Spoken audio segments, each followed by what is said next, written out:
বর্ষ বিদায়ের যে অনুষ্ঠানে সেখানে কিন্তু সিআরবির যে ঐতিহ্যবাহী যে সিরিজতলা, সেই সিরিজতলায় নানা আয়োজন এখানে থাকছে। বিভিন্ন সংগঠন থেকে প্রায় 18টি সংগঠন এখানে তাদের যে পরিবেশনাগুলো তুলে ধরছেন।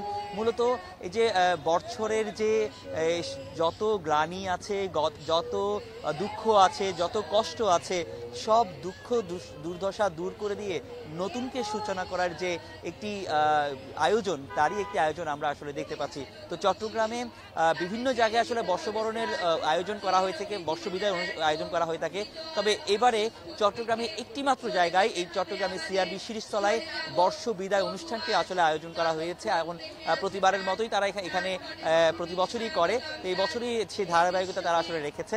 এবং আমরা দেখছি বিভিন্ন যে সংগঠন তারা তাদের যে পরিবেশনাগুলো তুলে ধরছেন, তাদের এই পরিবেশনার দেখার জন্য চট্টগ্রামের বিভিন্ন এলাকা থেকে কিন্তু অনেকজনই এসছেন, নগরবাসীরা এসছেন, ছুটে এসছেন এখানে। আসলে এই জানেন যে বর্ষ বিদায় এবং বর্ষবরণ এটি বাংলার এবং বাঙালির একটি ঐতিহ্যবাহী অনুষ্ঠান, এবং এটি একটি অসাম্প্রদায়িক একটি সম্প্রীতির একটি যে বাংলাদেশ, তারই একটি ধারক বাহক এই বর্ষ বিদায় এবং বর্ষবরণ অনুষ্ঠান। তো আমি একটু যারা এখানে যারা এসছেন তাদের সাথে একটু কথা বলবো, তাদের সাথে হয়তো জানতে চাইবো এখানকার অভিব্যক্তি, একটু হয়তো জানতে চাইবো তাদের যে কথাগুলো একটু জানতে চাইবো। 1, 2, 3 ঢাকায় জমি জিতে নিন 100% ক্যাশব্যাক সহ 20 কোটি টাকার পুরস্কার।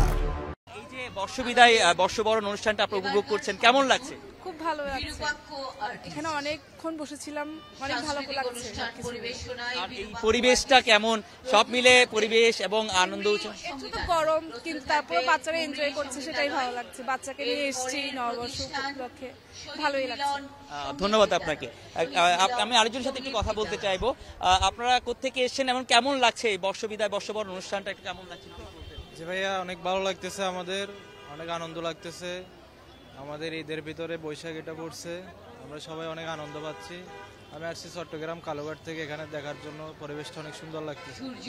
সবকিছু মিলে আলহামদুলিল্লাহ। আপনাকে অসংখ্য ধন্যবাদ। দেখেন যে প্রত্যেকে আসলে প্রত্যেক ধর্ম বর্ণ নির্বিশেষে প্রত্যেকে এসে এই সম্প্রীতির যে বন্ধন, সে বন্ধনে কিন্তু একত্রিত হতে চলে এসছেন। এবং এই যে পহেলা বৈশাখ, এটি কিন্তু বাঙালির এই যে ঐতিহ্যের একটি যে ধারক, তারই একটি কিন্তু আমরা এই অনুষ্ঠানের মাধ্যমে সেটা আসলে দেখতে পাচ্ছি। আমরা একটু জানতে চাইবো এই আয়োজন, বর্ষবরণ যে আয়োজন যারা করেছেন, প্রতি বছর এখানে আয়োজন করে থাকেন, আয়োজকদের আসলে একজনের বক্তব্য আমরা শুনবো।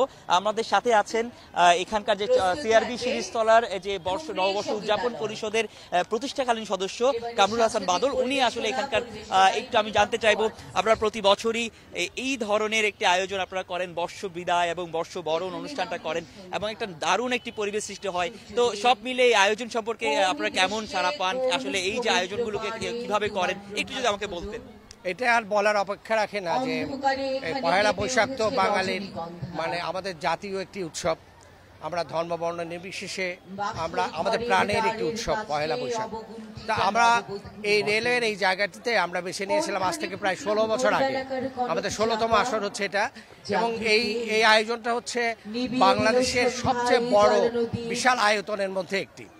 তো আজকে আমরা গত 3 বছর রমজানের মধ্যে পড়েছিল, তার আগে কোভিড ছিল, ফলে বেশ কয়েকটা বছর পরে আমরা বর্ষ বিদায় এবং বর্ষবরণ একটু ব্যাপকভাবে করতে পারছি।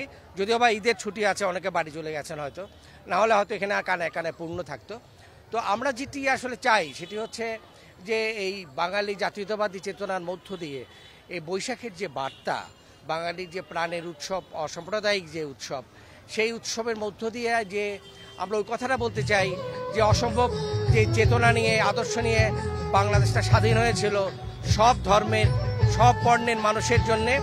আমরা এই উৎসবের মধ্য দিয়ে মানুষকে এই বার্তাটা দিতে চাই যে বাংলাদেশকে সব ধর্মের সব বর্ণের একটি ধর্মনিরপেক্ষ বাংলাদেশ হয়ে থাকতে হবে।